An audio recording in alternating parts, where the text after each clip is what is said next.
Muy buenas noches. Mi nombre es Mario Arturo García Pliego. Estudio la carrera de Derecho en la Universidad Aztlán. En este video hablaremos un poco de los antecedentes históricos del agrarismo en México. Los antecedentes históricos más importantes del derecho agrario en México se encuentran en la época precolonial. Desde entonces se ha buscado la mejor forma de hacer productiva la tierra, y es también desde entonces que se distinguen las instituciones agrarias, la tocali, propiedad del monarca. La disposición de la tierra, con la caída de Tenochtitlan, la corona española adoptó diversas medidas tendientes a organizar la vida política, económica, social de su nuevo y enorme territorio. Al efecto, el Consejo Real de las Indias emitió diversas disposiciones para promover mejoramiento espiritual y material de los indios. Sin embargo, de manera paralela también autorizó la creación de otras instituciones. En la época colonial, los españoles experimentaron varias formas para hacer del campo un eje económico y productivo. La encomienda, cuyo propósito era modificar las costumbres de los naturales y obtener tributos y tierras, las composiciones, los mayorazgos y la hacienda principalmente, y a través de la conquista se hizo privada la tierra, introduciendo a ella nuevos cultivos y la ganadería. En la Nueva España, la propiedad agraria se clasificó en tres grupos: la propiedad privada de los españoles, la propiedad de los pueblos indios y la propiedad eclesiástica. El origen de los latifundios. Los 3 siglos de dominación española se caracterizaron por el despojo de la propiedad, la explotación y engaño de los indígenas y la concentración de la tierra en manos de los peninsulares. La propiedad comunal de los indios fue objeto de un permanente y sistemático despojo por parte de los conquistadores y colonizadores, al principio mediante las donaciones y repartimiento, después a través de las adjudicaciones, confirmaciones, composiciones, acciones de compra-venta y remates.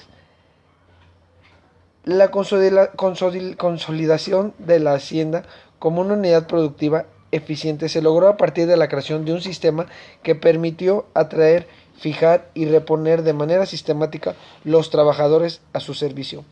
Pero el espíritu señorial en los hacendados se fortalecía, quienes querían mostrar a familiares, amigos y socios la extensión de sus tierras y el control que ejercían sobre los cientos o miles de peones a su servicio. Para el siglo XIX, la atención al campo y su desarrollo quedaron relegados, surgiendo grandes y poderosos latifundios, quienes explotaban a los campesinos y trabajadores. Por otro lado, hablaremos de la encomienda en la Nueva España. Fue primeramente introducida por Hernán Cortés después de la conquista de Tenochtitlan como forma de repartir los indios a distintos conquistadores y colonos. La encomienda fue objeto de las críticas de misioneros y juristas, así como de sucesivas normas que reglamentaban y limitaban su existencia.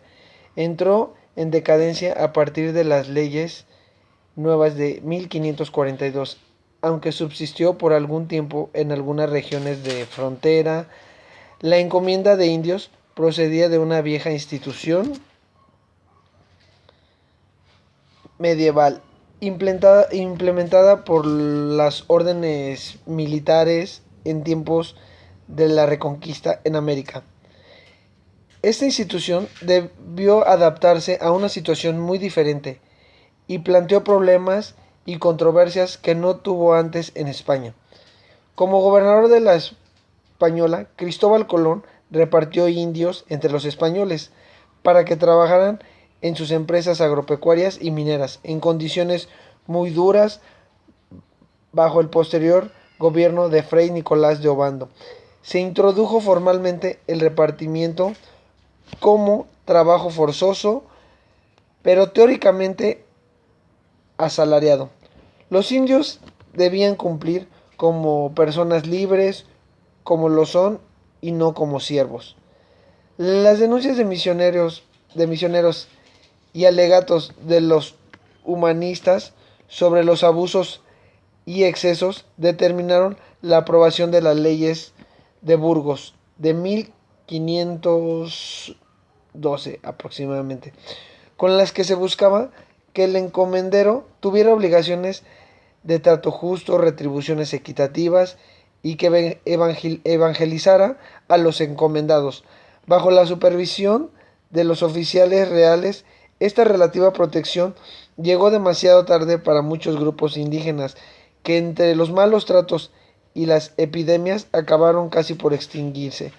Fue esta situación la que llevó a la corona a adoptar, por razones morales, jurídicas y políticas, la decisión de no otorgar más encomiendas a sus dominios indianos. A raíz de la conquista de México, Hernán Cortés distribuyó encomiendas entre los conquistadores. Dijo al rey que lo hizo casi forzado, porque se veía en la obligación de recompensar a sus hombres y también atender al beneficio de la Real Hacienda. En Nueva Galicia, la encomienda fue establecida por Nuño de Guzmán a partir de 1531-1532. El repartimiento se hizo por pueblos y, al igual que en las Antillas, incluyó el trabajo de los indios, pero además se agregó la práctica mesoamericana del tributo. La encomienda no incluía las tierras de los indios, ni jurisdicción civil o criminal sobre ellos. La corona aceptó la instauración de hecho de la encomienda, pero procuró sujetarla a supervisión. Entre otras medidas, se estableció que los indios no debían entregar más trabajo ni tributos que los dados en la época prehispánica a sus antiguos señores. Se enviaron jueces visitadores que recorrían los pueblos y realizaban moderaciones del tributo. Se prohibió el trabajo de los indígenas como cargadores o tememes al interior de las minas, o que fuesen llevados a largas distancias de sus pueblos. En el año de 1536 y a principios de 1537 se dispuso que la encomienda solamente permaneciera durante 2 vidas, la del beneficiario original y un heredero. El tributo era inicialmente muy variado e incluía mantas de algodón, maíz, forraje para el ganado, granos de cacao, determinando número de trabajadores indios cada cierta cantidad de días. La introducción de la encomienda se justificó en razón de la necesidad de recompensar los méritos de los conquistadores o beneméritos. Sin embargo, prontamente concedieron a colonos llegados tardíamente, funcionarios como los mismos virreyes y sus parientes, obispos como Fray Juan de Zumárraga o Vasco de Quiroga. También concedieron encomiendas a algunos nobles indios, como los descendientes de Moctezuma. Bueno, por otra parte, hablaremos del Calpulli, que fue una de las bases para la estructura social azteca. El término Calpulli significa grandes casas y se utilizaba para designar unidades de la sociedad azteca, constituidas por parientes ficticios, es decir, personas que creían descender de un mismo antepasado, quien generalmente era un mitológico.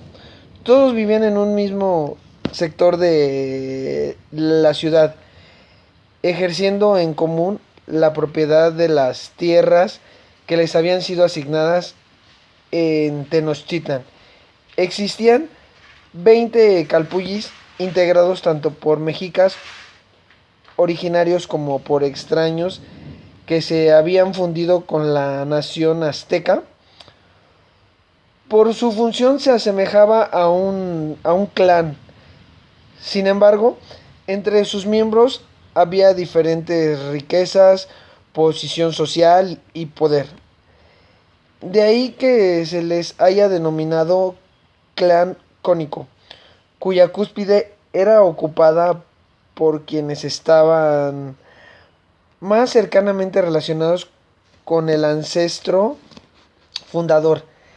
En la base se hallaba la gran mayoría de sus componentes. El Calpulli era además una unidad religiosa y militar. Sus integrantes adoraban un mismo dios en templos erigidos dentro de sus propias tierras y combatían en los mismos destacamentos. Para tal efecto recibían instrucción militar en el Telpochcali o escuela de guerreros, que era como se nombraba, que cada Calpulli mantenía.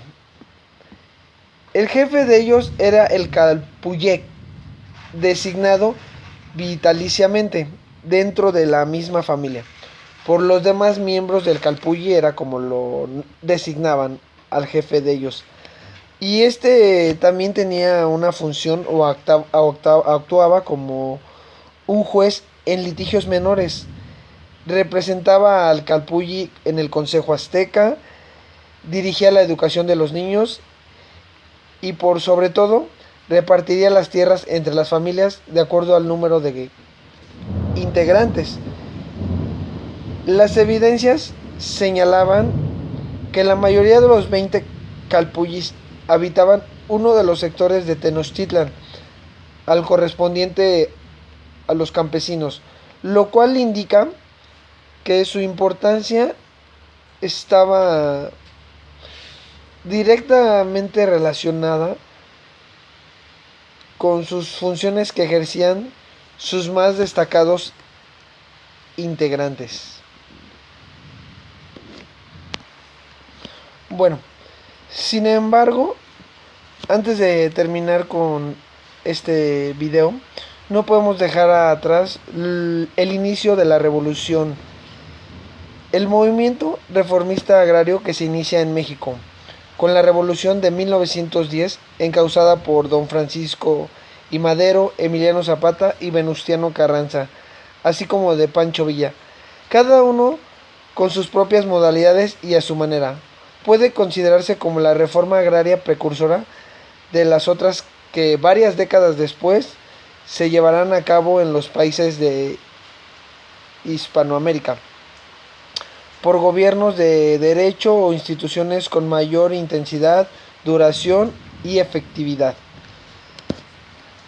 A partir de este año de 1910, la concentración de la riqueza y de la propiedad y la violencia de los órganos de represión en el Estado abrieron cauce de las demandas para moderar la desigualdad, recuperar las tierras expropiadas injusta e ilegalmente a las comunidades, elevar los salarios de los obreros y mejorar en general las condiciones de vida de la población a raíz de la dictadura de Porfirio Díaz. Y así como las exigencias de la sociedad, concretó en planes y leyes que tuvieron un carácter agrario.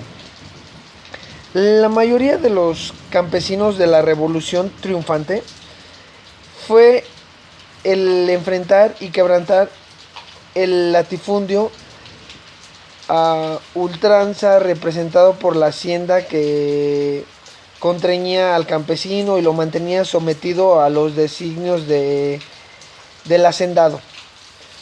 Instituciones coloniales como la encomienda, la composición y la confirmación